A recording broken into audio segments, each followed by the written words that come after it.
they hold huge amounts of data, and that data is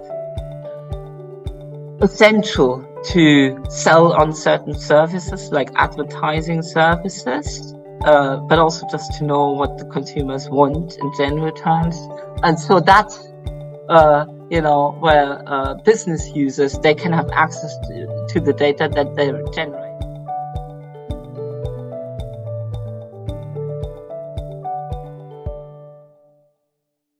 Alrighty. Okay, welcome. Welcome. Thank you. Hello, everyone. Welcome to the Actionable ESG Talk series brought to you by AKFI, Actionable Knowledge Foundational Institute, the world's first nonprofit industry consortium committed to bridging the gap between ESG, sustainability, and digital transformation.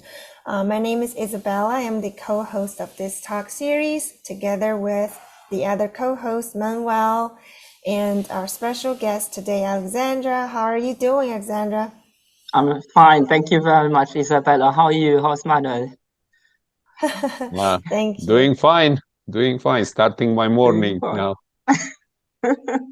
Great to have you, Alexandra. And thanks to this talk series, we get to connect with great minds like you and many others to discuss the current state and the future state of ESG, sustainability, and digital transformation. And I'd be very glad to give our audience a quick overview of who you are, an awesome personal biography. Dr. Alexandra von Westernhagen, specialties including competition and digital regulation, implementation of SDGs, Green Deal, ESG, state aid / UK subsidy control, EU citizenship, and she also advises on EU-UK trade and other consequences of Brexit. Alexandra is a highly regarded EU competition lawyer with over 20 years experience gained in international private practice at the European Commission and at OECD. Alexandra, thank you so much for taking the time today. Very excited to start a conversation. Thank you for having me. Thank you very much. All right, so usually we started with a relatively broad question to see where you want to get the conversation started.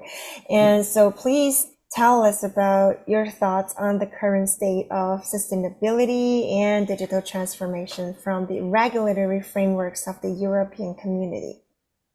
Yes, thank you, Isabella. I mean, just to add on why I wanted I felt driven to talk about this, as Isabella said, I'm an EU regulatory lawyer. Obviously, there's loads going on in the EU regarding ESG or implementation of the social development goals and also digital transformation.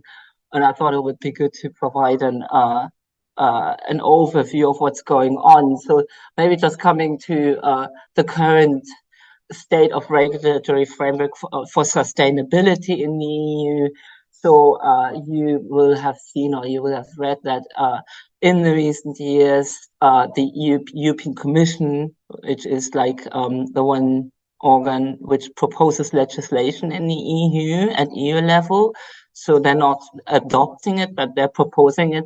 They have assessed how to drive business and finance investment more into sustainable activities. So, and that's how they came up with certain instruments, which we're going to talk through, which is supposed to make investors and companies invest into, as I said, sustainable economic activities. And so that's based obviously on the SDGs and the social development goals of 2015.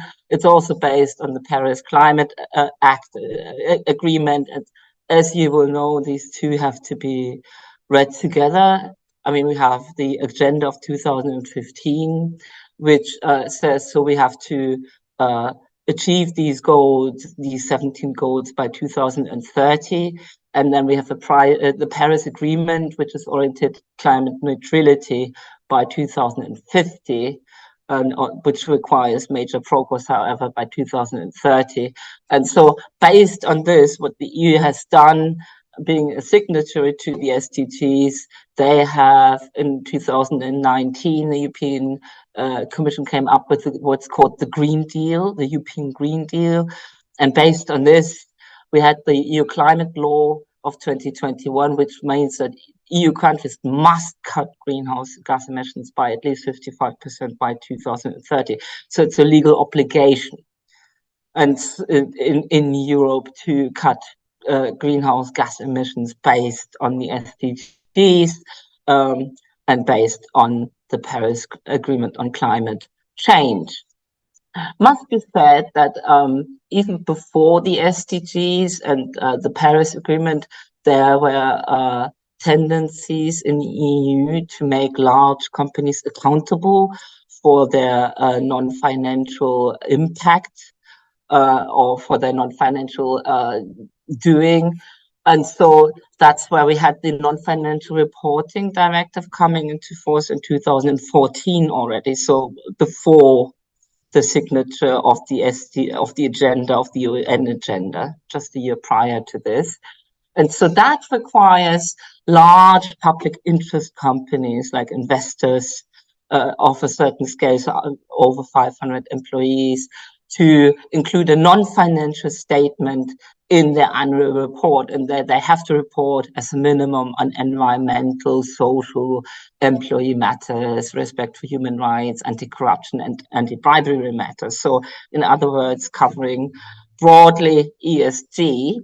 And so those in scope also had to report on this as of 2017 already. So just to say, this is not something that came up in Europe with the obligations entered into at international level. There was a driver before that already, but it's definitely been accelerated by the Green Deal, which is based, as I said, on the SDGs and the agenda and the Paris Agreement. So all this has to be seen in context. So I said, so we have these efforts at EU level to bring in more sustainability reporting. But obviously the question always is, as we also see from like recent ongoing litigation, what is actually green? So what is green? What's sustainable? And so there, the European Commission, I mean, in Europe, as you will know, the approach is rather in the fine detail. So it's not the broad approach. It's always very much going into the very fine detail of everything. And so in 2020, the European Commission's Technical Expert Group on Sustainable Finance Tech came up with a report for screening environmental sustainable data activities. And so based on this, we've had the taxonomy regulation, which is rather like, it's like a, I'd say, it's like an eco-label for financial products. So in other words, if you want to say you're green, then you must comply with the criteria set out in the taxonomy regulation. And that's obviously very important for anyone who is selling financial products, but also everyone who is part of a financial product. So we're thinking of investment. And so that's something that people are still struggling with, because there's a lot of implementing legislation coming forward, what this means, being taxonomy compliant. But in broad terms, what needs to be fulfilled is that you have to contribute to at least one of these 6 criteria in the taxonomy regulation, which all must be said more or less based on environment, not on human rights, but focused on environment. You cannot do any significant harm to any of the other environmental objectives. There are certain minimum social safeguards, but there are also just minimum social safeguards. And then there are technical screening criteria. So I already mentioned that there is a lot in the detail, in the fine detail. And so that's where we're looking at quite a few delegated acts that have been adopted and will be adopted going forward to complete this library. I call it a library, the taxonomy regulation, because it is really telling you what activity is environmentally, impactful in a positive way, and which one isn't. And so that's, however, already been there for like almost 2 years now. What's new, what's quite brand new, is the Corporate Sustainability Reporting Directive, which just entered into force like months ago, so at the beginning of January. And so that's also a financial instrument that was part of the sustainable finance package of April 2021. And so what this does is it extends the scope of reporting requirements in the non-financial reporting directive I mentioned earlier. So earlier I mentioned, okay, the EU has had reporting standards for a longer time already, so in form of the non-financial reporting directive of 2014, and what the CSRD, so the corporate sustainable reporting directive, does, it extends the type of reporting, how you have to report, and it also extends who has to report, because as I said, under the non-financial reporting directive, it's really just large companies. So those over 500 employees and with certain turnovers, who are also public interest companies. So that's going to be much broader under the CSRD, which will now have to be implemented into member state laws because it's a directive. But what we can already say is, so that's supposed to ensure that businesses report reliable and comparable sustainability information. And so to reorientate these investments and make also more sustainable technologies and companies. So it's very, very wide-ranging. It doesn't also allow you, as opposed to what we currently have, you cannot just say, oh, I'm not going to report because I don't have anything. I have to, so previously you could say, oh, I can't report, and then you had to explain why. So that's not an option anymore. You will have to report. And obviously, what's also important to know for all our participants who are not based in the EU, it doesn't only catch EU companies.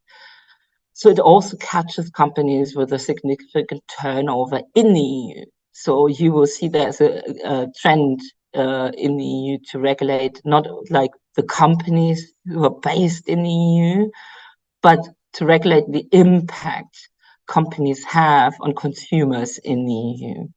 And so that's a common theme. So in other words, non-EU companies with a certain turnover or being active in certain areas are by these laws thought as if they were EU companies. And that is something I would really like, a message I would like to take people to take away, because it's something that is not always clear in people's minds.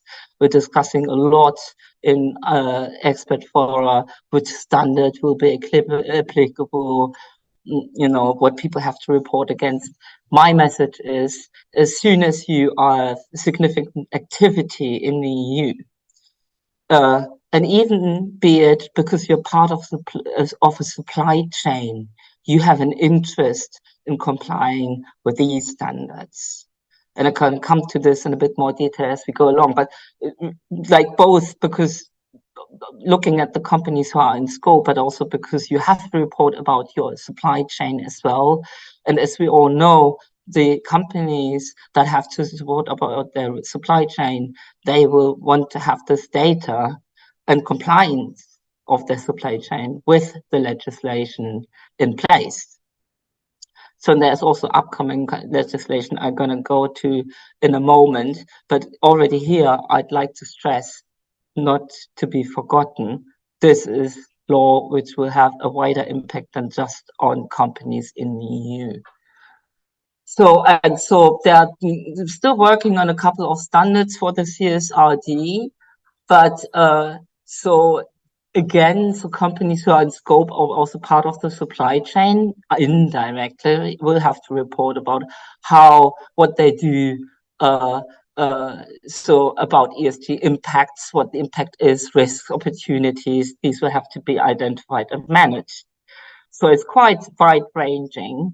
And so looking at the standards that were published by the European Financial Reporting Advisory Group, EFRAG, who's in charge of putting together the standards. I mean, here we also see the clear trend I'm going to come to later, away from just environmental aspects, more to social and governance as well.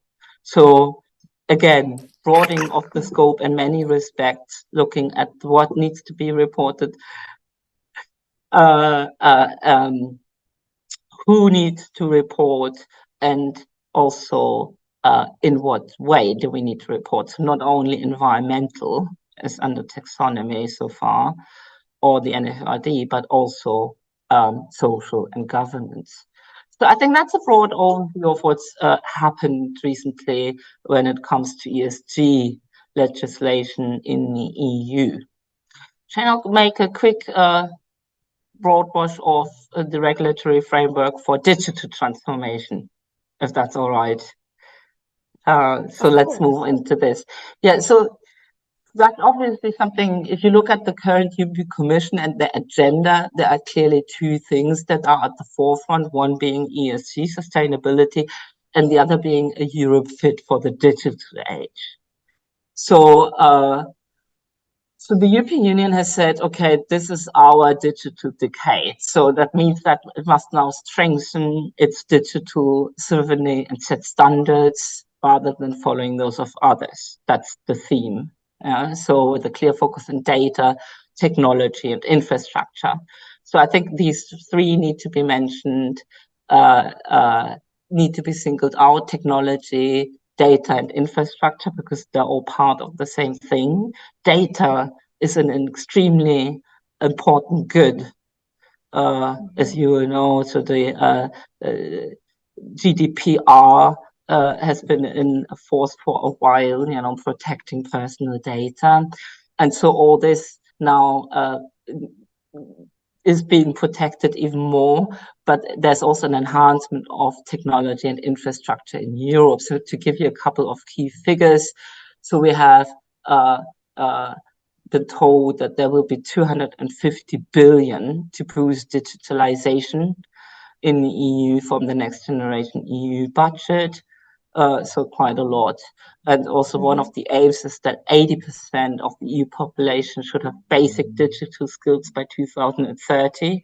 So you see there is borrowing from the UN agenda, but for the European population. So making the European population fit for the digital age. And then last but not least, like 43 billion of policy-driven investment to support the CHIPS Act until 2030. So I'm going to come to the CHIPS Act in a moment, but what I will talk about in a bit more detail here, because I think these are the most essential developments at the moment, are the Digital Service Act and the Digital Markets Act. But there is, as I mentioned, also the European Chips Act, which is all about competitiveness and resilience in the semiconductor technologies, artificial intelligence, obviously super important. So to support things like better healthcare, safer and cleaner transport, more efficient manufacturing, and cheaper and more sustainable energy. So to support, but keeping AI at its, you know, under control. We're going to come to Outlook later on, but I think that's something we should bear in mind, the role of AI. And generally speaking, the European data strategy. So the aim has been for a long time and is to make Europe a role model for a society empowered by data. So that's, as you can imagine, so data is something also for historic reasons in certain parts of Europe. It's an extremely holy good, a very sensitive good, and there's a lot of legislation here already, which is going to be enhanced to keep up with developments in the online sphere in particular, and we're going to come to some of those in a moment. So obviously I'm an EU competition lawyer as well, so I do EU regulatory and competition law, and So that needs to be also seen. So regulation very often happens when compliance with certain laws is not fit for purpose anymore. And so we live in a such fast-paced world that, there have been these huge cases against Google, Amazon as well, who's kept settling, Apple now, Facebook, Marketplace in the EU, and Google was the first one after Microsoft in 2004. We had Google. The investigation started in 2010 and concluded in 2017. So it took 7 years to be concluded about Google shopping comparison websites. So where it was the European Commission established, okay, we have a problem here because Google is the main search form, and so it favors vertically integrated services in ranking over other competitors' tools.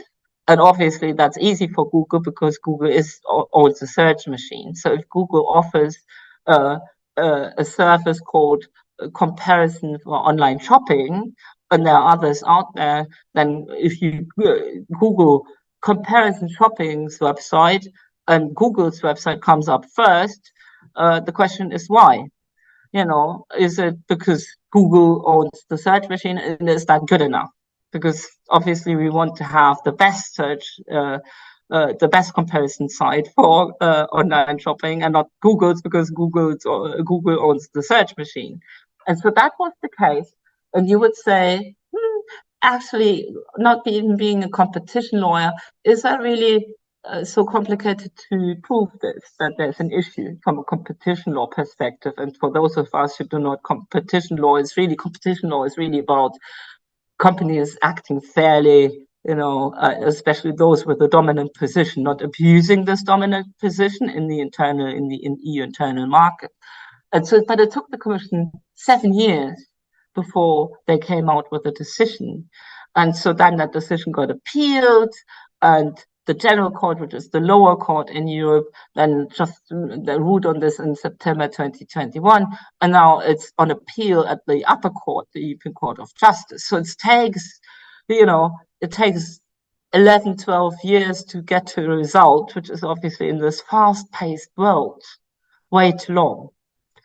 And so this is where regulation comes in. And this is why I, being a competition lawyer, started to specialize in digital regulation, because it's more or less the logical consequence of competition law having failed in some respects because it's too slow.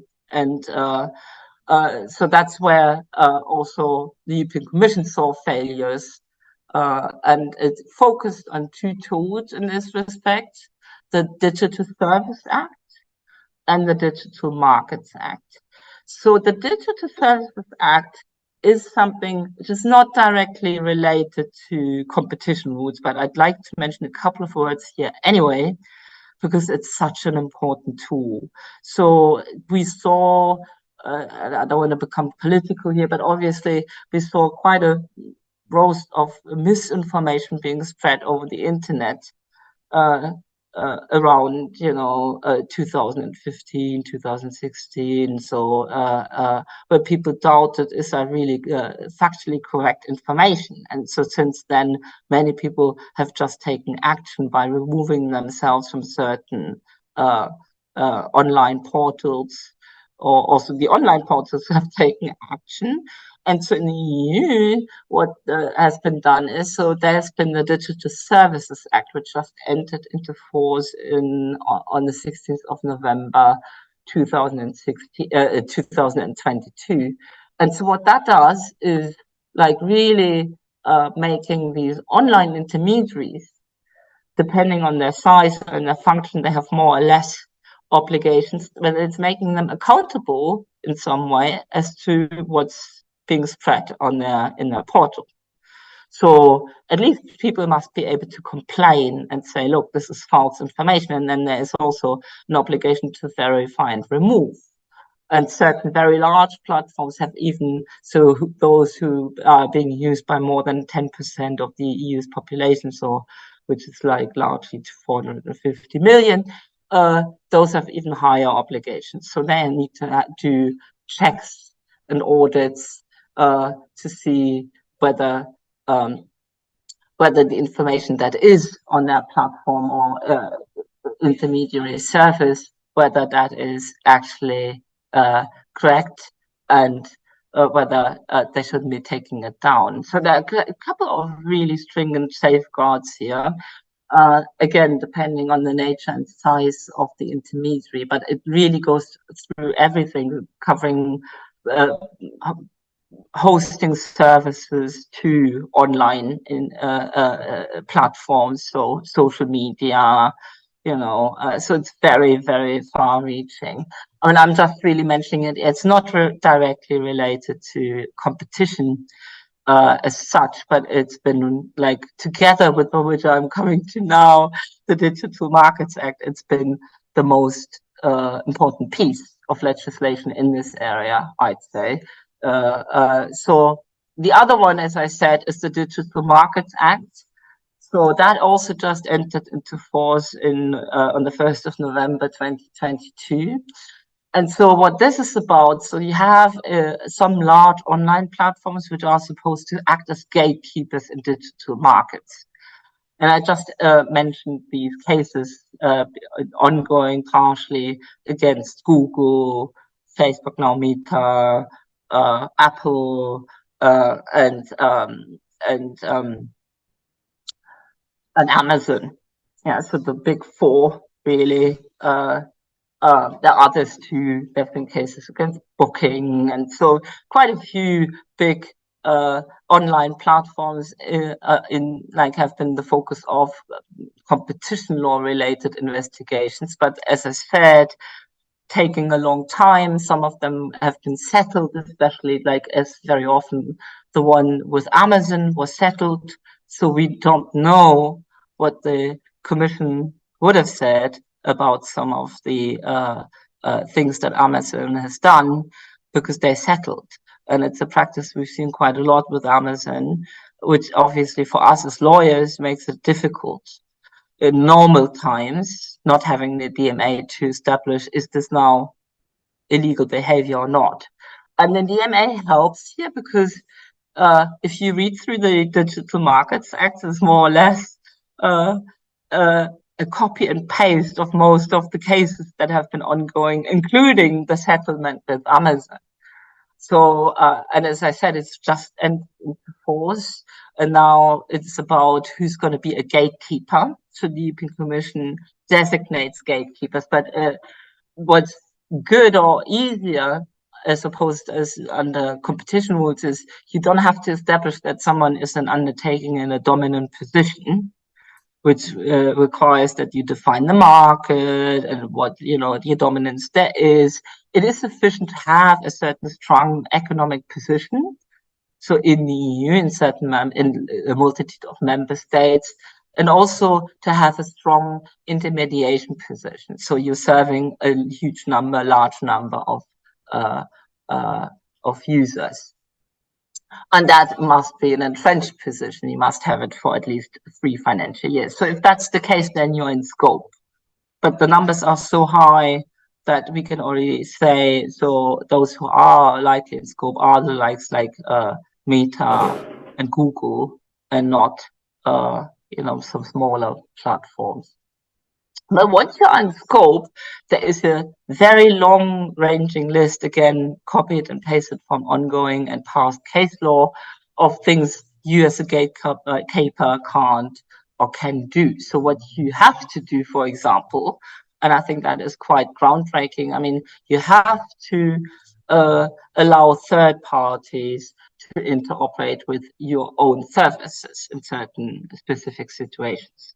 So in other words, others can free ride on your platform if you're a gatekeeper. And so the same with data. So data is so important for these platforms because obviously they like huge platforms who are also very often vertically integrated. They hold huge amounts of data, and that data is essential to sell on certain services like advertising services. but also just to know what the consumers want in general terms. And so that's, where business users, they can have access to the data that they generate in using the platform, for example. And business users must also be able to use the platform, but promote their offer and conclude it outside of the platform. So in other words, quite, stringent obligations on gatekeepers as to do's, and the same with don'ts. I mean, directly copied from case law. You cannot treat your own services more favorable than those of others. That's the Google Shopping comparison website case I just mentioned. And you must also not track end users outside of the gatekeeper's core platform, for example. So an interesting read for those of us who have like a couple of weeks time to get into. I would say it's a very complex piece of legislation. It remains to be seen how it's going to pan out, because, as I said, it is based on previous case law or ongoing case law. So the European Commission can adapt the do's and don'ts. It can do so, but obviously we'll see. So we'll see how that's working out in practice. Some people think